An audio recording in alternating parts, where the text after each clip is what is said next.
जय हिंद दोस्तों, स्वागत है आप सभी का इस ब्रांड न्यू सीरीज में। जी हाँ, एक नई सीरीज के साथ मैं आप सभी का स्वागत कर रहा हूं जिसमें हम गवर्नेंस ये कोर्स देखने वाले हैं। गवर्नेंस बहुत इंपॉर्टेंट है। अगर हम जीएस पेपर 2 देखते हैं तो उसमें गवर्नेंस बहुत इंपॉर्टेंट भूमिका निभाता है। तो यहाँ पर ये पहला लेक्चर हम एक ओवरव्यू देखेंगे जिसमें हम सभी पहलुओं पर चर्चा करेंगे कि गवर्नेंस कितना इंपॉर्टेंट है, किस तरीके का ट्रेंड रहा है, कितने क्वेश्चंस पूछे जा रहे हैं, क्या सिलेबस है और ये कहाँ पर कोर्स आने वाला है। तो काफी इंपॉर्टेंट और इंटरेस्टिंग वीडियो होने वाला है। चलिए शुरू करते हैं। अब देखिए, हमें विभिन्न प्रकार के एस्पिरेंट्स देखने को मिलते हैं। कुछ एस्पिरेंट्स ऐसे होते हैं कि हम पहले प्रीलिम्स की पढ़ाई कर लेंगे, उसके बाद फिर मेंस पर जाएंगे, फिर उसके बाद इंटरव्यू पर जाएंगे, मतलब टुकड़ों टुकड़ों में पढ़ाई करते हैं। और अगर हम ऐसा देखें तो फिर प्रीलिम्स आपकी अगर क्लियर हो जाती है तो मेंस के लिए सिर्फ आपको 3 महीने मिलते हैं। जैसे कि यहाँ पर जो मेंस वाले बंदे हैं वो बोल रहे हैं कि 3 महीने में मेंस पूरा कर लोगे क्या। मेंस के लिए सिर्फ 3 महीने मिलते हैं, तो मेंस क्या पूरा 3 महीने में कर लोगे? बताओ, है ना। प्रीलिम्स के लिए तो भले ही तुमको ऑप्शंस मिल जाते हैं, मतलब जिसमें तुमको याद नहीं करना है, लेकिन मेंस में तो तुमको खुद लिखना पड़ता है, तो उसमें याद भी करना पड़ता है। तो कैसे कर लोगे 3 महीने में? इसीलिए जो लोग ऐसा सोचते हैं कि प्रीलिम्स की पढ़ाई पहले करो, मेंस की पढ़ाई बाद में करो, मतलब दोनों पढ़ाइयों को अलग अलग समझते हैं, वो सही ढंग से यूपीएससी क्लियर नहीं कर पाते हैं। उनको बहुत ज्यादा मेहनत, बहुत ज्यादा मशक्कत करनी पड़ती है। स्मार्ट वर्क क्या है? स्मार्ट वर्क ये है इंटीग्रेटेड पढ़ाई रखना। मतलब मेंस के लिए पढ़ाई करो यार, मेंस के लिए पढ़ाई करो, प्रीलिम्स की जो है वो अपने आप हो ही जाएगी। अब जो फर्क है, सिर्फ जो प्रीलिम्स की सेपरेट पढ़ाई बोलते हैं, सिर्फ फर्क इतना है कि आपको टेस्ट सीरीज सॉल्व करना पड़ता है, वो भी एग्जाम के 1-2 महीने पहले। बस खत्म बात। तो यहाँ पर जब हम बात कर रहे हैं मेंस की, तो मेंस ओरिएंटेड हम यहाँ पर पढ़ाई करते हैं, तब जाकर प्रीलिम्स भी हमारा बहुत अच्छे तरीके से कंसेप्चुअल क्लैरिटी के साथ कवर होता है। यही हमारा मोटो होता है कि आपको जितने भी कोर्सेस है, जितने भी हमारे कोर्सेस आए हैं या अभी जितने भी कोर्सेस आने वाले हैं, जैसे कि हमारा एंशिएंट हिस्ट्री हो गया, मॉडर्न हिस्ट्री हो गया, पॉलिटी, है ना, बहुत सारे कोर्सेज हमारे हो चुके हैं। और सभी कोर्सेज का मकसद यही होता है कि आपको इंटीग्रेटेड पढ़ाई कराई जाए, मतलब मेंस ओरिएंटेड पढ़ाई कराई जाए, प्रीलिम्स आपका अपने आप हो जाए एंड देन इंटरव्यू में भी आपको फायदा मिले।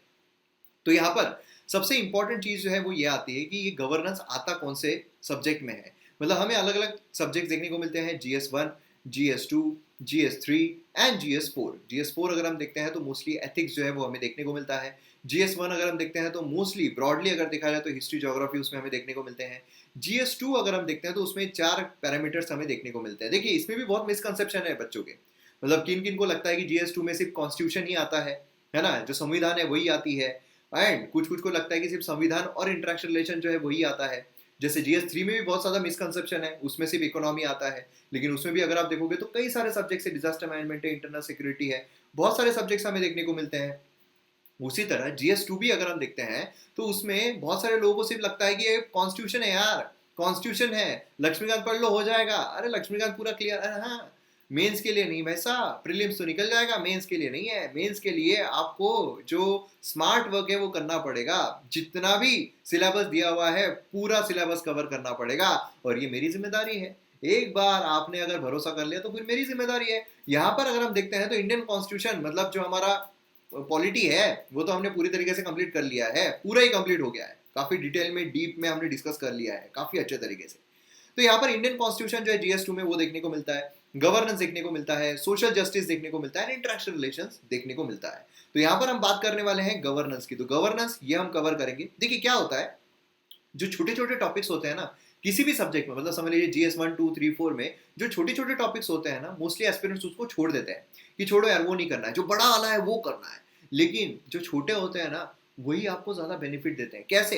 क्योंकि उनका सिलेबस छोटा होता है, सिलेबस कम होता है, और पर्टिकुलर क्वेश्चन जो है वही पूछे जाते हैं, पर्टिकुलर पैरामीटर्स में क्वेश्चन पूछे जाते हैं। तो वो अगर आप सही ढंग से पढ़ लो तो आप इजीली उनका जवाब दे पाओगे, है ना। तो मतलब श्योर शॉट आपका मार्क्स मिल जाते हैं, इसलिए ये नहीं छोड़ना है, और मैं आपको कुछ भी छोड़ने नहीं दूंगा। तो यहाँ पर हम गवर्नेंस जो है वो कवर करने वाले हैं। अब यहाँ पर सवाल ये आता है कि यहाँ पर गवर्नेंस जब हम कवर करने वाले हैं, मतलब ये जो है ये हम यहाँ पर देखने वाले हैं, तो मार्क्स का डिस्ट्रीब्यूशन किस तरीके से रहा है। देखिए, इस पर अगर हम मार्क्स का डिस्ट्रीब्यूशन देखते हैं तो काफी वेग रहा है। मतलब कभी बहुत ज्यादा इस पर क्वेश्चंस आ जाते हैं, कभी कम क्वेश्चंस आते हैं, लेकिन क्वेश्चंस आते जरूर है। और इसीलिए क्वेश्चंस अच्छे ढंग से यहाँ पर देखना, अच्छे ढंग से सिलेबस कवर, क्योंकि छोटा सिलेबस है यार, बहुत ही कम सिलेबस है। इससे तो अगर आप देखोगे तो हमारा 14 लेक्चर में, जस्ट इन 14 लेक्चर्स हमारा पूरा ये जो सिलेबस है, ये जो पूरा कोर्स है कंप्लीट होने वाला है, जस्ट इन 14 लेक्चर्स। समझ सकते हो आप। तो यहाँ पर काफी कॉम्प्रिहेंसिव वे में डिस्कस करेंगे, तो आप देख सकते हो किस तरीके का ट्रेंड जो है वो हमें देखने को मिल रहा है। अब हम बात करते हैं सिलेबस पर। अब देखिए इंपॉर्टेंट, यहाँ पर हम गवर्नेंस का सिलेबस देखते हैं तो important aspect of governance, transparency and accountability हमें देखने को मिलता है। अब इसका कुछ हिस्सा जो है वो हमारा एथिक्स जीएस पेपर 4 जो उसमें भी कवर होता है। तो यहाँ पर सबसे पहले हम देखते हैं गवर्नेंस। तो गवर्नेंस में हमें देखने को मिलता है डायमेंशंस ऑफ गवर्नेंस, देन यहाँ पर गुड गवर्नेंस क्या होता है, एस्पेक्ट क्या है गुड गवर्नेंस के, बैरियर्स क्या है गुड गवर्नेंस को, नेसेसिटी प्री कंडीशंस क्या है गुड गवर्नेंस के लिए, एंश्योर कैसे करेंगे आप गुड गवर्नेंस। देन आते हैं ई गवर्नेंस पर। ई गवर्नेंस का application, model, success, limitation, potential, recent e governance initiatives जो है गवर्नमेंट के द्वारा कौन कौन से लिए गए हैं। देन यहाँ पर सिटीजन चार्टर हमें देखने को मिलता है, मतलब इसके कंपोनेंट्स क्या क्या है, फीचर्स क्या क्या है, 6 प्रिंसिपल्स क्या क्या है, देन यहाँ पर शॉर्ट कमिंग्स क्या क्या है, मेजर्स क्या क्या है ना। देन यहाँ पर सोवोटम मॉडल जो है वो भी हमें देखने को मिलता है।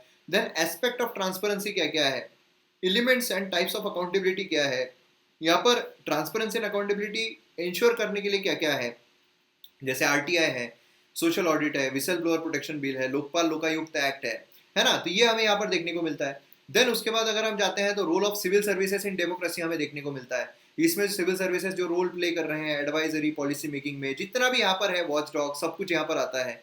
देन यहाँ पर इंडियन सिविल सर्विसेज जो है उसमें यहाँ पर जो इश्यूज निकल कर आते हैं, जैसे प्रोफेशनलिज्म का लैक है, पुअर कैपेसिटी बिल्डिंग है, इन इफिशियंट इंसेंटिव सिस्टम है, then outdated rule and procedures है, देन सिस्टमेटिक इनकंसिस्टेंसी हमें देखने को मिलती है, देन यहाँ पर लैक ऑफ एडिक्वेट ट्रांसपेरेंसी हमें देखने को मिलती है।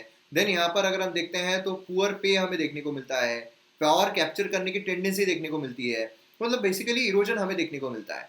देन यहाँ पर ब्यूरोक्रेसी को रिफॉर्म करना, डेमोक्रेसी को स्ट्रेंथन करना, उसके हमें जो टाइप है वो देखने को मिलता है, अकाउंटेबिलिटी, आउटकम ओरिएंटेशन, ये सब हमें देखने को मिलता है। देन उसके बाद अगर हम बात करते हैं government policies and interventions for development, तो ये हम आ जाते हैं यहाँ पर अब डायनेमिक पोर्शन पर।